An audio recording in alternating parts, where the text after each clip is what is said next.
నమస్తే, welcome to prime nine. నేను మీ మణిశ్రీ. పవన్ కళ్యాణ్ ఈ పేరు చెప్తేనే వైబ్రేషన్స్ అని చాలామంది చెప్తూ ఉంటారు. ఆయన ఏం చేసినా ఆశ్చర్యమే, ఆయన సభలో మాట్లాడినా ఆశ్చర్యమే, ఆఖరికి ఇదిగో మంచినీళ్లు తాగినా కూడా ఆశ్చర్యమే.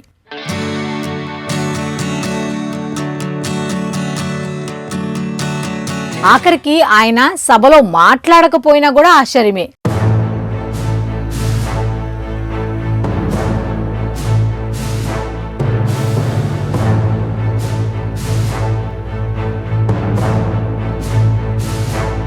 దేశంలో కానీ రాష్ట్రంలో కానీ ఏ సమస్యలు లేనట్టు ఇప్పుడు ఒక హాట్ టాపిక్ అయితే ఉంది మన పవన్ కళ్యాణ్ గారి గురించి. అది ఏమిటయ్యా అంటే, మొన్న ఆటో వాళ్ళకు సంబంధించి విజయవాడ సెంట్రల్ నియోజకవర్గంలో ఒక కార్యక్రమం అయితే నిర్వహించారు. ఆ కార్యక్రమంలో మన పవన్ కళ్యాణ్ గారు కొంచెం అలిగినట్టుగా కనపడిందట. ఆయన ఏమీ మాట్లాడలేదట, సైలెంట్గా ఉన్నారంట. ఆ మాట్లాడిన కొన్ని మాటల్లో కూడా యాక్టివ్నెస్ లేదు. ఎందుకు లేదు అనేది చాలామంది చెప్పుకుంటున్న హాట్ టాపిక్.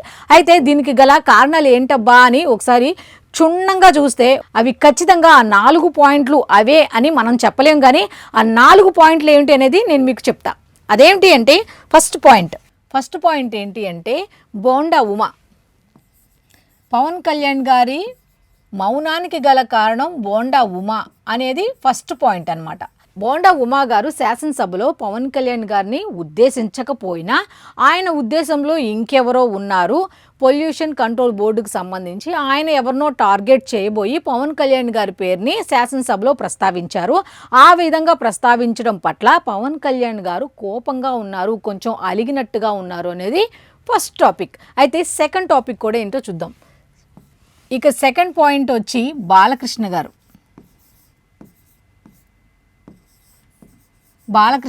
కూడా శాసనసభలో ఏదో ఒక రకంగా, అంటే పవన్ కళ్యాణ్ గారిని కాదు కానీ జగన్మోహన్ రెడ్డి గారిని కొన్ని రకాల వ్యాఖ్యలు చేశారు. శాసనసభలో ఆ విధంగా ఎలా ప్రవర్తిస్తారు అనే దాని మీద కూడా ఆయన ఫీల్ అవుతున్నట్టుగా కొంతమంది చెప్తున్నారు. అంతేకాకుండా వాళ్ళ అన్నయ్య పేరు కూడా లాగారు.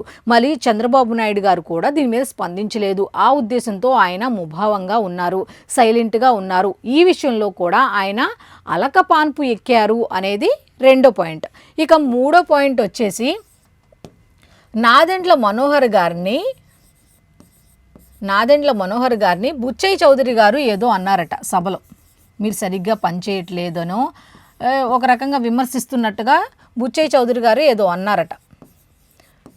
మా వాళ్ళు పనిచేస్తున్నా సరే పని చేయట్లేదని అలా ఎలా అంటారు? అసలు మీ టార్గెట్ ఏంటి?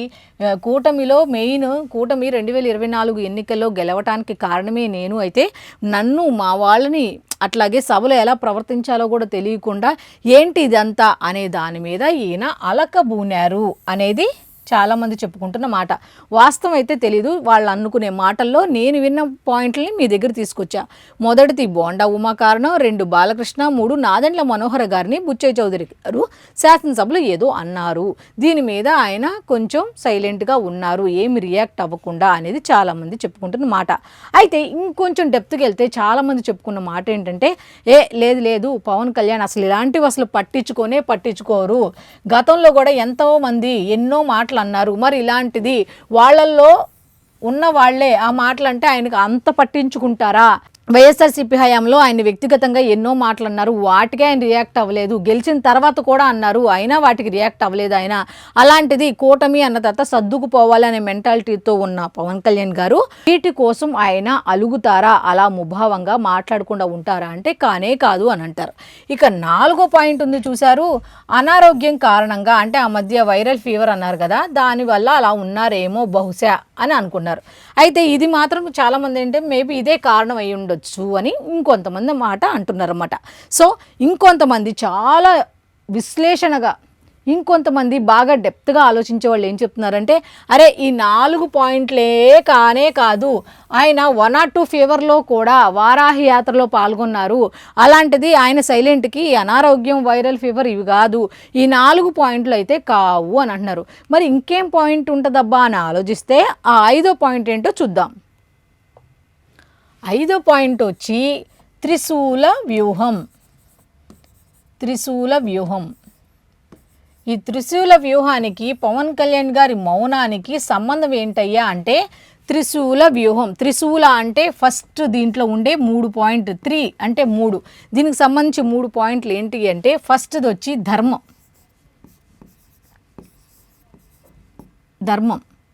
రెండో పాయింట్ వచ్చి శక్తి. మూడో పాయింట్ వచ్చి రహస్యం. ఈ 3 పాయింట్లని బేస్ చేసుకొని ఆయన త్రిశూల వ్యూహాన్ని అయితే ఒకటి రచించారు అనేది గతంలో పార్టీ కార్యకర్తలకి వైజాగ్లో ఒక సమావేశం ఏర్పరిచినప్పుడు ఆ సమావేశంలో ఈయన ఈ పదం వాడారు. నేను త్రిశూల వ్యూహాన్ని అమలు చేయబోతున్నాను, ఇది దసరా తర్వాత నుంచి కంటిన్యూ అవుతుంది అన్న ఉద్దేశంతో ఆయన ఈ పదం అయితే వాడారు. ఈ త్రిశూల వ్యూహం అనే దాంట్లో ఫస్ట్ది ఏంటి? ధర్మం. ఏంటి ధర్మంలో ఫస్ట్ పాయింట్ అంటే కార్యకర్తలకి అండగా నిలవటం. కార్యకర్తలకి అండగా నిలవటం అనేది ధర్మం. ఎవరి ధర్మం? మన ధర్మం. ఎవరితో అంటే ఈయన శనివారం ఒక కార్యక్రమం నిర్వహించారు. వాళ్ళ పార్టీకి సంబంధించి ఎమ్మెల్యేలు అట్లాగే ఎంపీలతో ఒక శాసనసభ పక్ష సమావేశం అయితే నిర్వహించారు. జనసేన పార్టీకి సంబంధించి నిర్వహించారు. దాంట్లో ఈ త్రిశూల వ్యూహానికి సంబంధించి చర్చించారు. అందులో ఫస్ట్ది ధర్మం ఏంటి అంటే కార్యకర్తలకి అండగా నిలబడటం మన ధర్మం. మనం గెలవటానికి కారణమైన వాళ్ళు ఎవరు? కార్యకర్తలు. వాళ్ళకి అండగా నిలబడటం మన ధర్మం అంటూ ఫస్ట్ పాయింట్ వాళ్ళతో చర్చించినట్టుగా తెలుస్తుంది.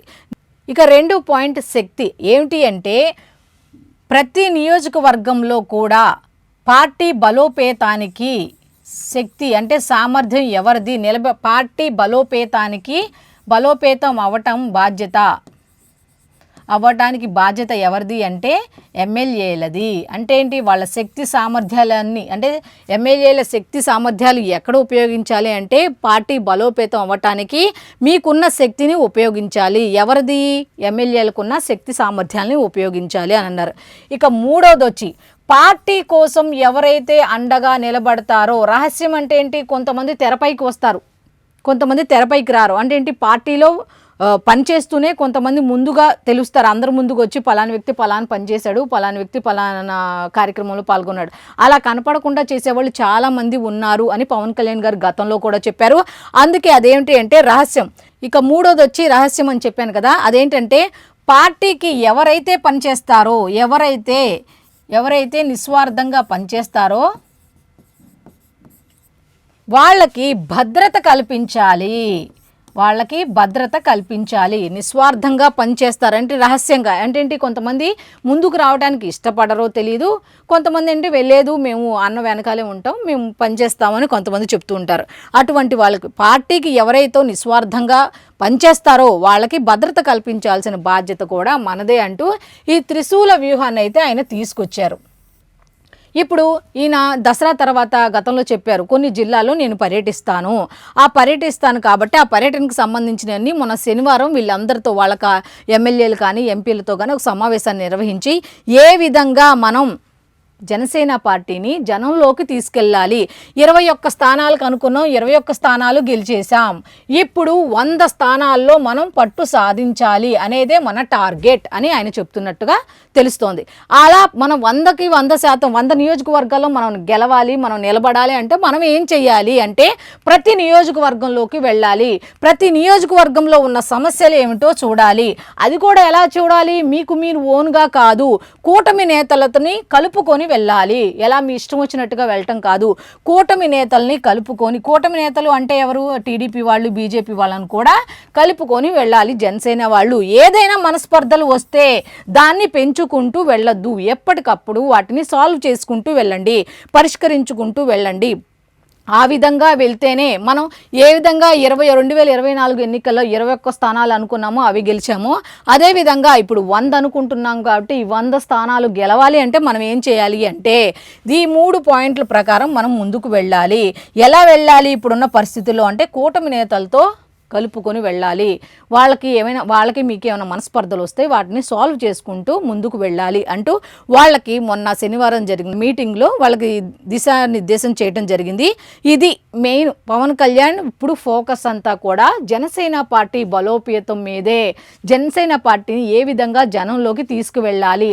ఎందుకంటే ఆ మధ్య ఓజీ అనగానే ఒక ఆయన అబ్రివేషన్ చెప్పారు. ఓజీ అంటే ఒక ఎర్నలిస్టో తెలియదు కానీ ఒక ఆయన చెప్పారు, ఒంటరిగా గెలవలేని వాడా అని అన్నారు. ఒంటరిగా గెలవలేడు, గెలుస్తాడు అన్నది తర్వాత తెలుస్తుంది. ఆ ఎర్నలిస్టుకో తెలియదు కానీ ఆయనకి తర్వాత తెలుస్తుంది. ఇప్పుడు ఆయన ఉండబట్టే కూటమిలో గెలిచారన్న విషయం అసలైన వాళ్ళే ఒప్పుకున్నారు. మిగతా వాళ్ళకి ఏమిటో ఆ బాధ తెలియదు కానీ ఇప్పుడైతే వీళ్ళందరూ ఇలాంటి వ్యాఖ్యలు చేసిన వాళ్ళందరూ నోరు మూపించడానికి ఆయన కాన్సన్ట్రేషన్ అనేది జనసేన పార్టీ మీద పెట్టారు. జనసేన పార్టీని ఏ విధంగా జనంలోకి వెళ్ళాలి అనే దాని మీద ఫోకస్ పెట్టారు. ఇదే పవన్ కళ్యాణ్ గారి మౌనానికి కారణం అని చాలామంది చెప్తున్న మాట.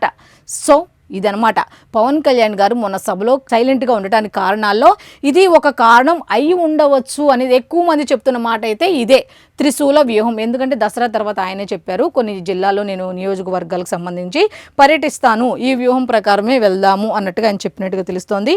సో ఇది ఈనాటి అనాలిసిస్. మళ్ళీ రేపటి అనాలిసిస్లో కలుద్దాం. అంతవరకు సెలవు. నమస్కారం.